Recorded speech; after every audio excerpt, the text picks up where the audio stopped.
Hello. Orchestra పక్కన ఉన్న అందరూ కూర్చుంటేనే ప్రోగ్రామ్ స్టార్ట్ అయింది. మొహమాట లేకుండా చెప్తున్నాం. ఆర్కెస్ట్రా పక్కన ఉన్న ఎవరు కూడా ఉండొద్దు ఇక్కడ, దయచేసి వెళ్ళాలి.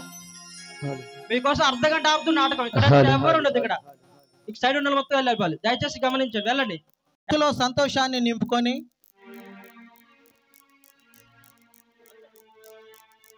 హుషారుగా ఎదురు చూసే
పిలిచాడయ్యా బాబు, డాక్టర్ బాబు, నా రవి ఏడయ్యా.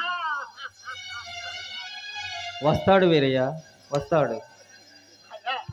నాకేంటో భయంగా ఉంది బాబయ్య. అయినా పిలుస్తానయ్యా. అయ్యా అయ్యా, నా బాబుని పిలుస్తాను. బాబు, రవి రవి, నాకది పలకటం లేదయ్యా.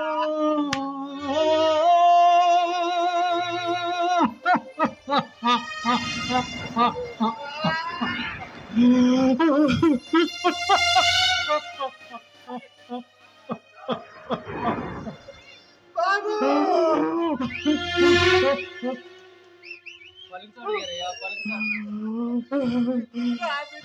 నా బిడ్డ బాత్రూమ్ కూడా కనపట్లేదు బాబయ్య.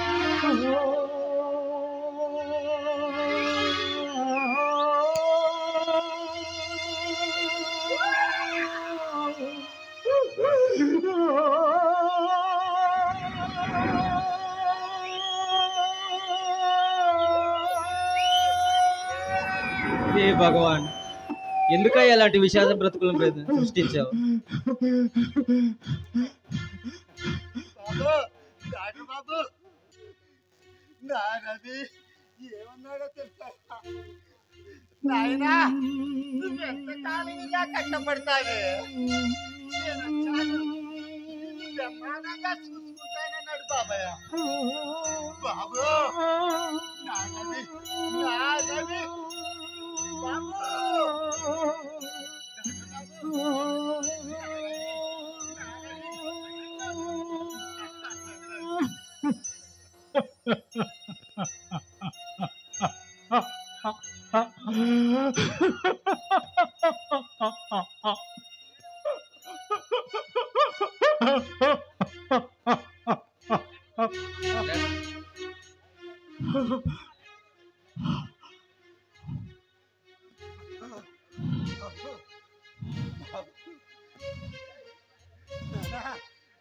రవి, అయ్యా డాక్టర్ బాబు, నా రవి, నా రవి నేను ఉద్యోగం చేస్తానన్నాడు బాబు. ఇదిగో బాబాయ్, ఇదిగో నా బిడ్డకి ఉద్యోగం వచ్చిందని ఆ గవర్నమెంట్ వాళ్ళు ఇదిగో ఈ కాగితం పంపించారయ్యా. ఆ గవర్నమెంట్ వాళ్ళు ఉద్యోగం ఇచ్చారు, కానీ ఈ మినిస్టర్ వాళ్ళు నా బిడ్డను బతకనీ లేదయ్యా.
డాక్టర్,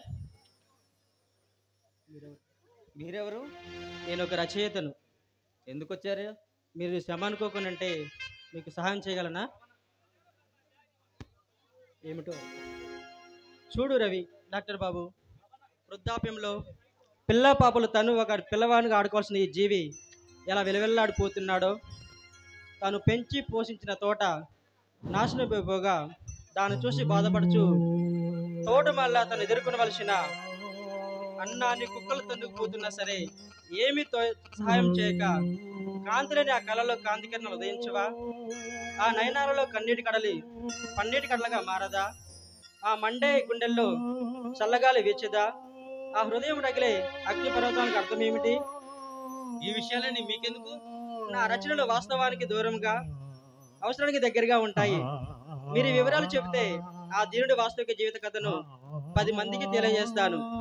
ఒక నాటకాన్ని రచించి ఇలాంటి నిర్భాగ్యులు ఉన్నారని వారి కోసం కాసులు కనకాలు కాకపోయినా కనీసం సాటి మానవునిగా 2 కన్నీళ్లు బొట్లు ఖర్చు చేయనని ప్రజలందరికీ చెబుతాను. మీరు చాలా శ్రమ తీసుకుంటున్నారు. ఇందులో శ్రమ ఏముంది? ఒక రచయితగా ఇది నా కర్తవ్యం. రచన కేవలం ఊహలకే పరిమితం కారాదు. ప్రతి రచయిత ప్రజల్లోకి రావాలి. వారి సుఖాన్ని కాల పరిస్థితిని అనుకూలంగా చేసుకొని వర్తమాన సమస్యలతో రచనలు సాగించాలి. అవే ఆశలై రచనలు అన్యాయాన్ని నిష్పక్షపాతంగా ఖండించాలి, న్యాయానికి అండగా ఉండాలి. సరే, అలాగే చెప్తాను, వినండి. రాసుకోవడానికి సిద్ధంగా ఉండు. మట్టిని మనిషిగా చేసినవో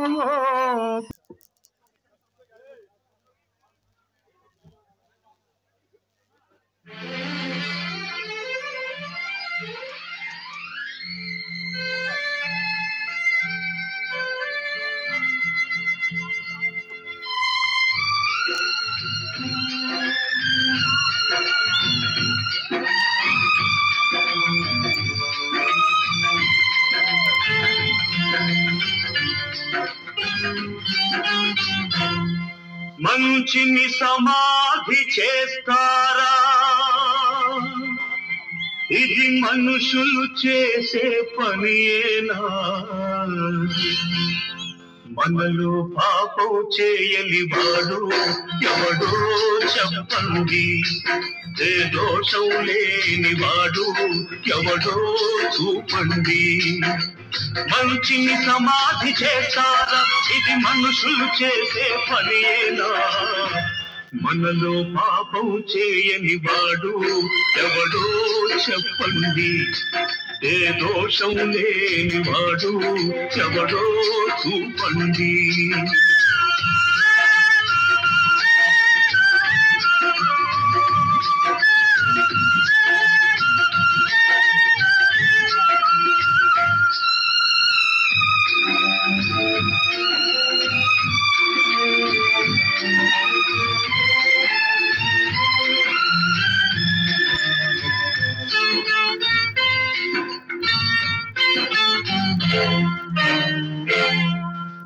కత్తితో ఛేదించనిది కరుణతో ఛేదించాలి, కక్షతో కానిది క్షమాభిక్షతో సాధించాలి. తెలిసి తెలియక కాలు జారితే, తెలిసి తెలియక కాలు జారితే చేయూతనిచ్చి నిలపాలి. మనలో కాలు జారని వారు ఎవరో చెప్పండి, లోపాలు లేని వారు ఎవరో చూపండి. మంచిని సమాధి చేస్తారా, ఇది మనుషులు చేసే పనియేనా? మనలో పాపం చేయని వాడు ఎవడో చెప్పండి, ఏ దోషం లేని వాడు ఎవడో చూపండి.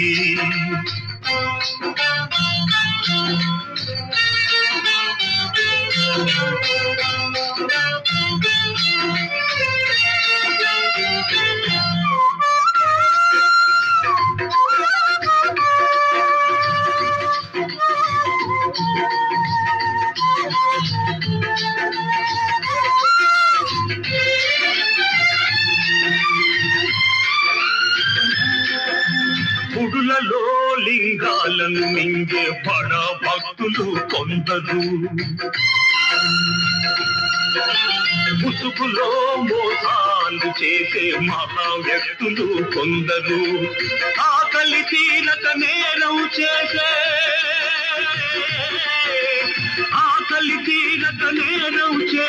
అభాగ్య జీవులు కొందరు.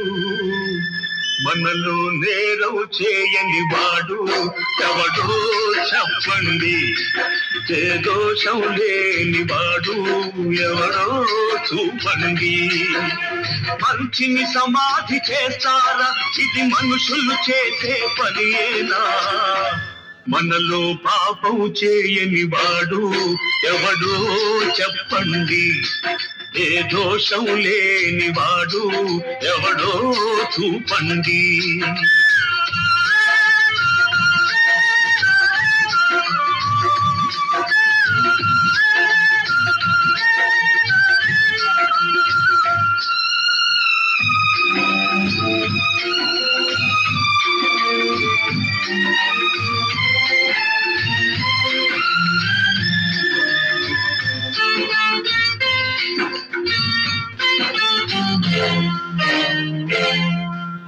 తప్పు చేసిన ఈ దోషిని ఇప్పుడే శిక్షించాలి, మరపురాని గుణపాఠం 10 మందిలో నేర్పించాలి. అయితే ఎన్నడు పాపం చేయని వాడు, ఎన్నడు పాపం చేయని వాడు ముందుగా రాయి విసరాలి. మీలో పాపం చేయని వాడే ఆ రాయి విసరాలి, ఏ లోపం లేని వాడే ఆ శిక్ష విధించాలి. మంచిని సమాధి చేస్తారా, ఇది మనుషులు చేసే పనియేనా? మనలో పాపం చేయని వాడు ఎవడో చెప్పండి, ఏ దోషం లేని వాడు ఎవడో చూపండి.